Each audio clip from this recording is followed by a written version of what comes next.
Hey everybody, it's Safi and Marco Dish Out on Movies, the only movie review show on YouTube to review movies in terms of food. It's just Marco here once again, and actually, I did not really have anything scheduled. Oh, I did. I had something scheduled for today, but there was just no way that I was going to be able to do it. I was going to review another series where it was actually based around the cult that Allison Mack was in, and I thought it would be fun to watch like what really happened with her and talk about that. But we might do that at a later date.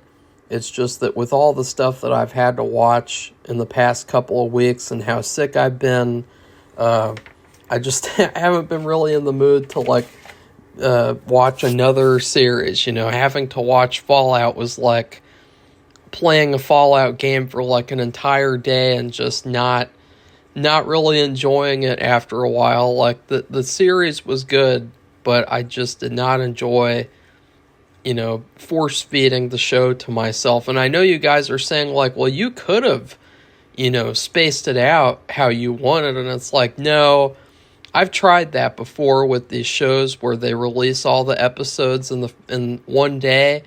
It's not a good decision. Like, after the first week, basically nobody cares about the show anymore, which is exactly why this whole release all the episodes at once thing is completely the wrong choice to do. I don't care, like, there might be some people and they're like, I want to have the choice myself of the pace I can watch the episodes, and it's like, yeah, ideally you do, but really you don't. Because, like, let's say for me, I don't want, like, I want it to be more controlled when it's a TV show because I might be curious enough to, like, look at the image of the last episode even, and then, oh shit, look, I saw a picture of a character and I know that character is going to survive and the suspense is taken out. Like, even that is too much for me. And so I really prefer it to be like the old model where they release one episode a week, and I think that that's good enough. I mean, maybe two in the first week just for fun for like a 2-episode premiere, but like not all 8 episodes at once. And I know that I've already talked about that, but I will continue to complain about it because it really pisses me off. It really downgrades the show a little bit to me. Like, who knows, maybe if I had seen each episode on a weekly basis, maybe I would have given each episode like a higher grade, because I basically gave all the episodes B pluses or Bs. I didn't give a single episode an A minus even. So, I am here today to rank the characters of Fallout Season 1. Pretty much all the main characters. There was one character who, he's more of a side character, but I added him in anyways because I thought he was really a part of the main cast, in my opinion. So here are the tiers. I have Radioactive Trash, Dumb and Dull, Had Potential, which, if you guys don't know, Had Potential basically means that they weren't great, they weren't terrible, they were okay, but they had the potential to be a lot better in the season, and they weren't really utilized to their fullest potential. And some of them by design, but still. And then Awesome, and finally, Nukatastic. So let's get started. There is one character I have in Radioactive Trash, and that is Lee Moldaver. This is the worst character of the season pretty easily. I mean, there's no other character that falls as flat as she did. I think that the actress is good, and so it's not like it's her acting and she did a bad job or anything. It's the writing, it's the character. The character here is trash. She starts off and it's like, oh shit, she could be a real scary, creepy, sinister villain like all the Fallout villains, I told you guys that I had like a checklist for all the things that I would want in like a new Fallout game or a new Fallout series or movie. And one of those things was evil villains. And as soon as I saw that the main quote-unquote villain of this season was a Latina woman, I knew that at the end of the season, it was going to be revealed that she's not the real villain. She was good all along. She's just this innocent, revolutionary woman who stands up against the evil white man. You know, I knew that was going to happen from the very beginning, unfortunately, and that's just what made the reveal a million times worse. Her character had nothing to her. Like, everyone talked about her. She's this real scary, she's she's wanted everywhere. She's got the worst reputation. Who is this character? And then what do you know? She's a goody-goody who wants to help bring power to the wasteland. Like, ooh, isn't that scary? Not. And so it's just really, really, like, a letdown, like, her character in general. Like, and she's also, I guess, like, a communist as well. And so the show's also kind of trying to paint, like, communism as good through her character. And to me, the thing that I got from her the most is that she really reminded me of the Railroad from Fallout 4. I really like the Railroad. The Railroad is my faction of choice in Part 4. But the thing is that, like, her character isn't supposed to be Railroad, technically. She's supposed to be a part of her own stupid communist group in the apocalypse. And, yeah. So her character was just a huge letdown. Like, she wasn't evil at all, I guess. She was just trying to help, you know, because she's yeah. I hated that character. It was so, like, unsatisfying too, the way that after all these episodes, like, there's no big boss battle with the bad guy. You know, even with the other villain, Kyle MacLachlan's character, they exchange, like, one or two punches and then they have a little standoff and he runs away. Like, that was the unsatisfying feeling of like, okay, this mid-tier mission is complete, now we have to go on to the next mission. And since it was a TV season finale, it really should have been more complete. It should have been more like, okay, there is a villain who gets defeated, and, yeah. So anyways, next up, these two characters I lumped together because they were both on the same level, and that is Dumb and Dull. We have Chet, and then I think Stephanie or something. I can't remember. But she's the eye patch woman who kind of reminded me of Twin Peaks as well. These characters, they're just like vault dwellers. And Chet, he had a little bit of an edge over her because he did help Lucy escape from the vault in the first episode, and that helps initiate the story. And he did seem to have, like, a strange relationship with her. But his character and her character, they're basically like the quirky couple side characters who don't really contribute much to the show. I mean, he goes on that little side quest mission with Norm at one point.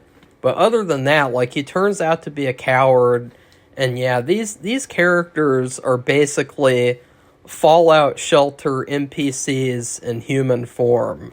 Like, I played Fallout Shelter last year when I was in the middle of being sick with another illness, and I was just trying to find, like, any mobile game that I could play while I was sitting on the couch being miserable all day.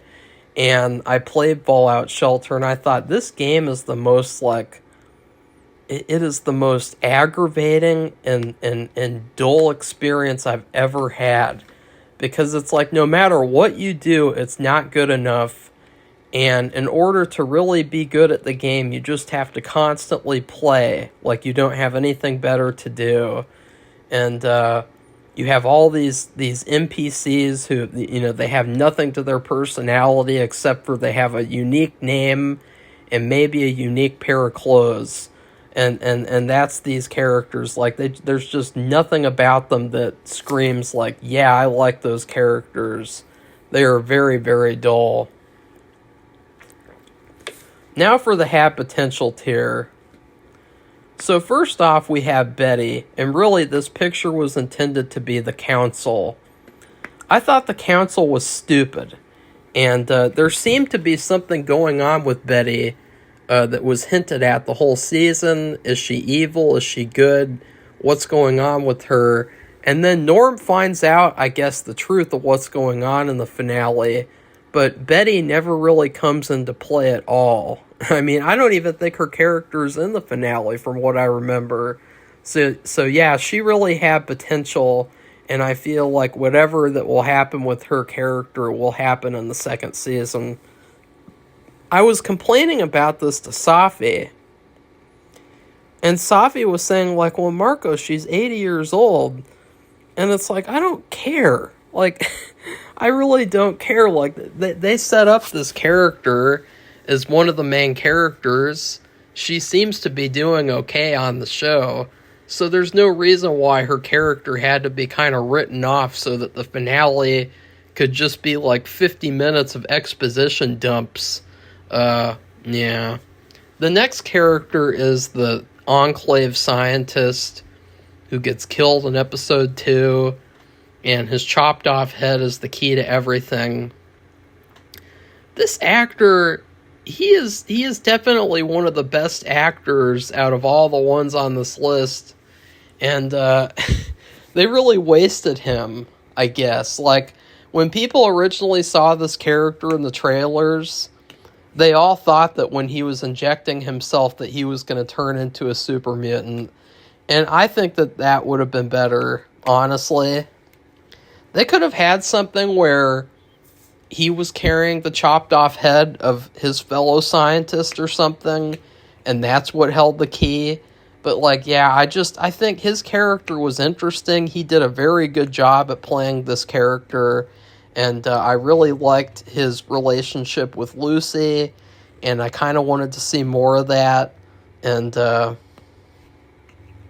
I think that, yeah, he was a little bit underutilized for his talent. But then I guess it was a surprising death too, so that, yeah, it was fine. But I'm just saying, like, for the talent that he has as an actor, he was wasted a little bit. And speaking of wasted, Kyle MacLachlan's character, Hank McClane, he's a good villain. You know, he always does a good job in anything that he's in, from what I've seen. I haven't seen Showgirls, and I've heard that everyone is terrible in that movie. I'm just not interested in seeing that movie from what I've heard about it, honestly. But this character, I like how he starts off as like this just wholesome guy, and then at the end you find out, oh shit, he's really, really evil.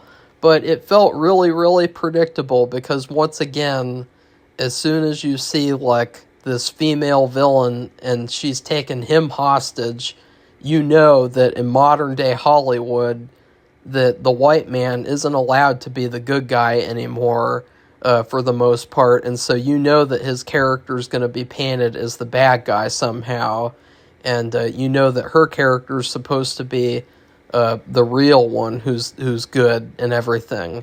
And so his character, I thought that he was really good, and I really liked the twist, though. I mean, I thought it just, the way that it was executed was off. You know, he was only in the season for the first episode and then the last episode, and then he runs away like a little bitch. And I mean, his character was really like an NPC too, like the way that he kept on just saying like, "It's not true, Lucy. It's not true, Lucy. Let's get out of here, Lucy." And I was thinking, like, this is so accurate to the game. Like, I feel like I'm in the Fallout games right now, because that's exactly what would happen. They would have the NPC just repeating those lines over and over and over again.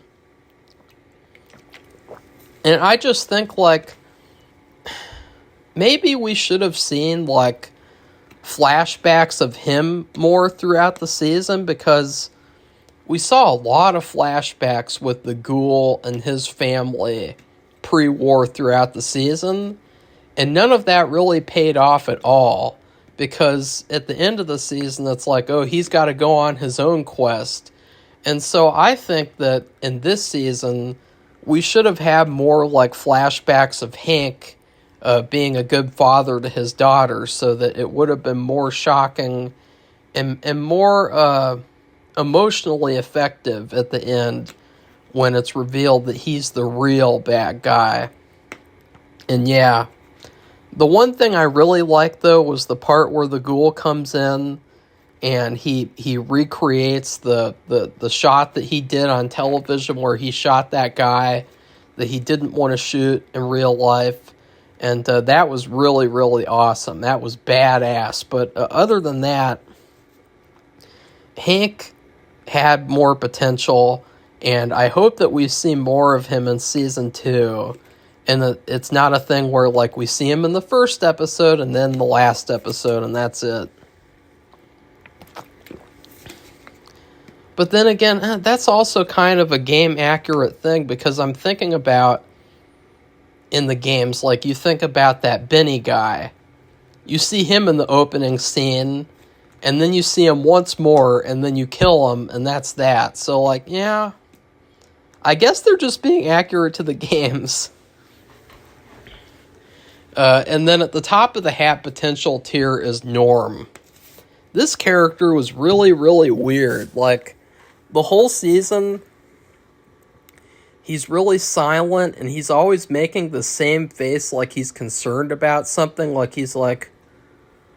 And he just always looks like there's something wrong going on, and he's like, ooh, ooh, ooh. You know, he has this, like, weaselly look about him, and it's really funny because, like, as the series goes on, you'd think that Betty would know that he's doing something, or he's up to something, but she's clueless, even though he is so, like, obviously, like, just everything about him, like, he's always got that same face, and he always looks like he's up to no good.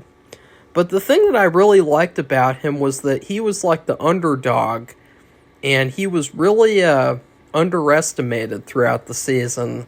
And I thought it was really cool how he was investigating everything that was going on, and that he actually, like, gets to the bottom of everything himself without even leaving the vault. So I thought that was cool. But then in the finale, he literally just gets imprisoned, and he learns exposition, and that's it. So yeah, I'd like to see more of him in the second season. And then in the awesome tier, I have Thaddeus. Now, this character was very accurate to how annoying and irritating scribes are in the games.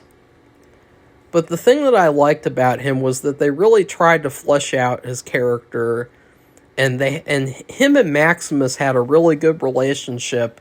And even though I'm fine with Maximus and Lucy getting together and everything, but, like, I really wanted to see more of the Thaddeus and Maximus relationship. Like, I really thought out of all the duos in the entire season, like all the different matchups and pairings, I thought that Maximus and Thaddeus were the best ones. Like, I really enjoyed watching them adventure around the wasteland together. And I didn't want it to end. I thought they were perfect. They were really awesome. Like, they were just perfectly... Like, they were like Abbott and Costello in terms of, like, not being funny, but, like, being a great duo and being a great team. And, Thaddeus got a really nice power-up at the end, and I hope to see more of him in next season, because he just runs away. So now we are at the top tier. Maximus is in the third place. I really liked Maximus's character. I really liked him for the majority of the season. There were a couple of things that I was confused about, though, or things that I didn't like. One of those things was the whole thing in the first episode where he might or might not have sabotaged his friend's boots. I didn't understand, like, did he really, like, sabotage her boots or what? Because, like, I couldn't tell. I felt like he wouldn't do something like that. He was too good. But at the same time, if this series was a real video game mission in one of these video games, you can be damn sure that we would have the opportunity to sabotage her boots and rig them up with razor blades or something to injure her. And so it feels like something that we could have done, and so he could have done it as well. But I'm just not sure. They don't really say. It's just kind of implied, I guess, but I'm still not really sure. But yeah, I loved his character. I really loved how he was really loyal to people that he cared about, and then also he helped random people throughout the wasteland, and so he was just really a real good person, I guess. I mean, I don't know what else to say. The only thing is that in the finale, everything kind of fell flat in the finale, and he fell flat too. He didn't really do anything in the finale at all, except for walk around following the Brotherhood and being like, I really shouldn't be with them at all. And then at the end, he's pressured into killing Moldaver because that's going to be his rite of passage to be a whatever in the Brotherhood. And so, yeah, I didn't like that. I thought I really liked how dark his story was at first. Like, the first episode had a really dark tone to it, even with the comedy. And the show never really recaptured that dark tone that the first episode had. And I really felt like his character's story was really dark, and it should have been, I don't know, like he should have had more to do in the finale. In general, I just thought the finale was weak sauce. Like, the finale was like an exposition dump. Excuse me, sorry. In second place is Lucy. Now, Lucy is a great protagonist because I loved how naive she was. I loved how funny she was. She's also very attractive, obviously. And, yeah, she had her moments. You know, I really liked some of the times where, like, you know, she could sense something was off, possibly, in that one vault, Vault 4, and she tried to investigate more, and she tried to make sure that nothing sinister was going on, because you guys know as well as I do, whenever you go to a vault in a Fallout game, nothing good is going to happen in that vault. You know, you're going to get fucked up by something or someone.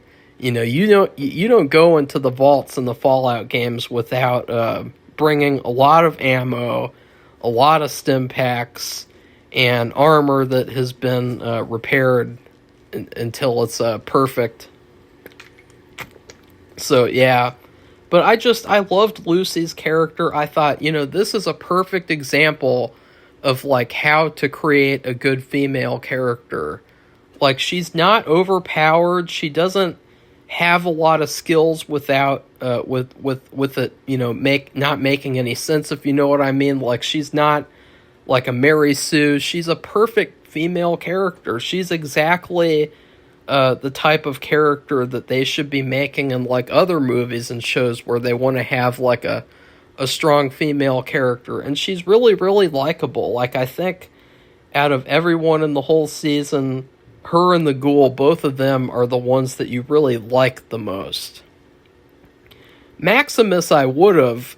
In fact, I was ready to put Maximus in second place, but the thing with the boot is what's concerning, because if he really did that to her, I don't care if she's a transgender Brotherhood of Steel or what, like, that was wrong to do.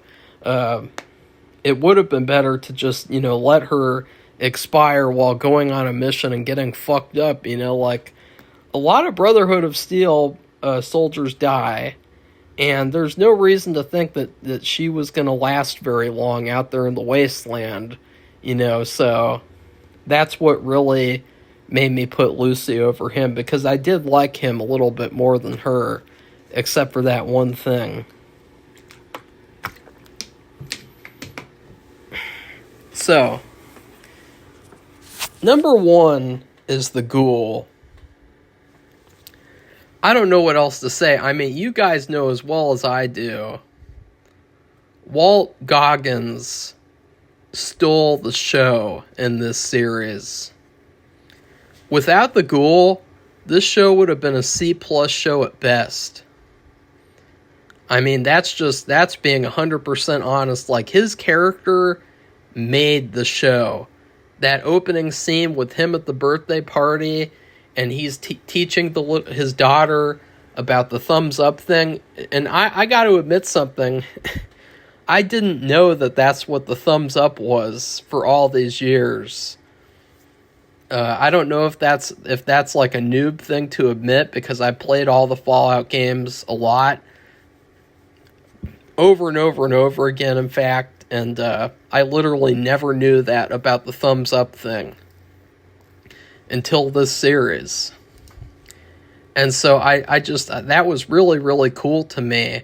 And you really felt bad for his character, because to me, the implication of seeing the flashbacks and seeing his family with him and being pretty happy with them, the implication was that they were dead.